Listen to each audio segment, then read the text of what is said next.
Tunnel അഗ്രോഫാം nursery, Cheruvanchery. ഒരു മഴ കിട്ടിയിരുന്നെങ്കിൽ ചൂടിന് കുറവുണ്ടാകുമായിരുന്നെന്ന് ആശിക്കാൻ തുടങ്ങിയിട്ട് നാളുകളായി. എന്നാൽ വേനൽ മഴ കനിയുന്നില്ല. ചൂട് അനുദിനം കൂടുന്നു. കത്തുന്ന ചൂടിൽ വാടിത്തളരുകയാണ് ജില്ല. പുലർക്കാലത്തുപോലും തണുപ്പില്ലാത്ത അവസ്ഥ. അന്തരീക്ഷത്തിൽ ഈർപ്പം കൂടുതൽ ഉള്ളതിനാൽ ശാരീരിക അസ്വസ്ഥത ഉണ്ടാകുന്ന സ്ഥിതിയാണ് പകൽ മുഴുവൻ. വിയർപ്പ് ബാഷ്പീകരിക്കുന്നതിനാൽ ശരീരം തണുക്കാൻ വൈകുന്നതാണ് അസ്വസ്ഥതയ്ക്ക് കാരണം. കഴിഞ്ഞ ദിവസങ്ങളിൽ പാലക്കാട് ജില്ലയിലാണ് കൂടുതൽ ചൂട് അനുഭവപ്പെട്ടതെങ്കിലും തൊട്ടുപിന്നാലെ കണ്ണൂരുമുണ്ട്. വേനൽ മഴ ഏറ്റവും കുറവ് ലഭിച്ചത് വടക്കൻ ജില്ലകളിലാണ്. ഫെബ്രുവരിയുടെ തുടക്കത്തിൽ മാത്രമേ മഴയുണ്ടായിട്ടുള്ളൂ. അന്തരീക്ഷത്തിൽ കാർമേഘമുണ്ടെങ്കിലും മഴ പെയ്യുന്നില്ല. ഇത് ചൂട് കൂടാനും കാരണമാകുന്നു. രാത്രിയിലും താപനില ഉയർന്നു നിൽക്കുകയാണ്. മാർച്ച് അവസാനത്തോടെ മാത്രമേ വേനൽ മഴ പ്രതീക്ഷിക്കേണ്ടതുള്ളൂ എന്നാണ് കാലാവസ്ഥാ നിരീക്ഷകർ പറയുന്നത്. ഏപ്രിലിലും മെയ്യിലും വേനൽ മഴ കൂടുതൽ ലഭിക്കുമെന്നതിനാൽ വരൾച്ചയ്ക്ക് സാധ്യതയില്ലെന്നാണ് നിരീക്ഷകർ പറയുന്നത്. മറ്റ് ജില്ലകളിൽ അൾട്രാവയലറ്റ് സൂചികയുടെ തോത് ഉയരുന്നുണ്ടെങ്കിലും കണ്ണൂരിൽ സാധാരണ തോതിലാണ്. UV സൂചിക 4 ജില്ലയിൽ. 67 വരെ എത്തുമ്പോഴാണ് ഓറഞ്ച് ജാഗ്രത പ്രഖ്യാപിക്കുക.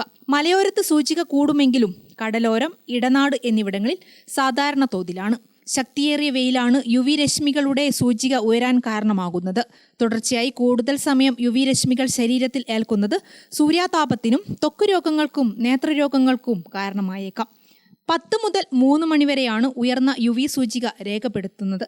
അതിനാൽ ആ സമയങ്ങളിൽ കൂടുതൽ നേരം ശരീരത്തിൽ നേരിട്ട് സൂര്യപ്രകാശം ഏൽക്കുന്നത് ഒഴിവാക്കാം. പുറം ജോലികളിൽ ഏർപ്പെടുന്നവർ, കടലിലും ഉൾനാടൻ മത്സ്യബന്ധനത്തിനും ഏർപ്പെടുന്ന മത്സ്യത്തൊഴിലാളികൾ, ജലഗതാഗതത്തിൽ ഏർപ്പെടുന്നവർ, ബൈക്ക് യാത്രക്കാർ, വിനോദസഞ്ചാരികൾ, ചർമ്മരോഗമുള്ളവർ, നേത്രരോഗമുള്ളവർ, ക്യാൻസർ രോഗികൾ, രോഗപ്രതിരോധ ശേഷി കുറഞ്ഞവർ തുടങ്ങിയവർ പ്രത്യേകം ജാഗ്രത പാലിക്കണം. ചൂട് കൂടുന്ന സാഹചര്യത്തിൽ കാട്ടുതീ വ്യാപിക്കാനുള്ള സാധ്യതയും കൂടുതലാണ്. വനമേഖലയോട് ചേർന്ന് താമസിക്കുന്നവരും വിനോദസഞ്ചാരികളും ജാഗ്രത പാലിക്കണം. വേനൽ കനത്തതോടെ മലയോരത്തെ പുഴകളിലെ നീരൊഴുക്കും കുറഞ്ഞിട്ടുമുണ്ട്. News desk Gramika.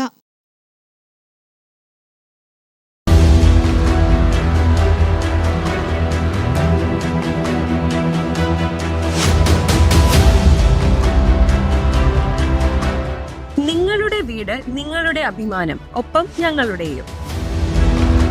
വീടും പരിസരവും പ്രകൃതിയുടെ വൈവിധ്യം കൊണ്ട് സമ്പന്നമാക്കാൻ tunnel agro farm and nursery, Cheruvanchery. Bonsai, ornamental, exotic, indoor, outdoor fruit പ്ലാന്റുകളുടെ വിപുലമായ ശേഖരം. ലാൻഡ്സ്കേപ്പിംഗ്, ഡിസൈനിംഗ് ആൻഡ് ഗാർഡനിംഗ് രംഗത്ത് വിദഗ്ധരുടെ സേവനം.